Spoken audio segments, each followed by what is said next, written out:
In this video, I'll show you how to fix an Acer laptop that is stuck on the startup screen and won't boot properly. First, disconnect all external devices connected to your laptop.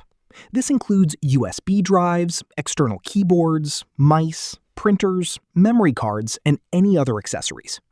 Once everything is disconnected, restart your laptop and check if the issue is resolved.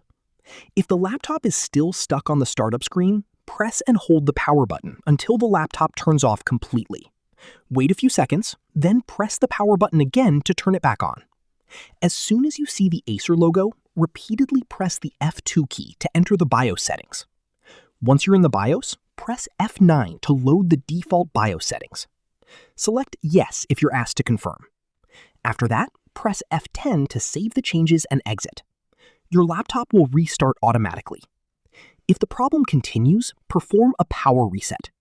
Turn off the laptop completely and unplug the charger. Also, disconnect any external devices. Now press and hold the power button for 30 seconds. On some Acer laptop models, there is a small battery reset pinhole on the bottom panel.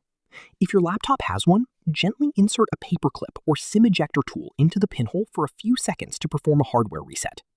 This process will not delete your files or personal data. Once you're done, reconnect the charger and turn on the laptop.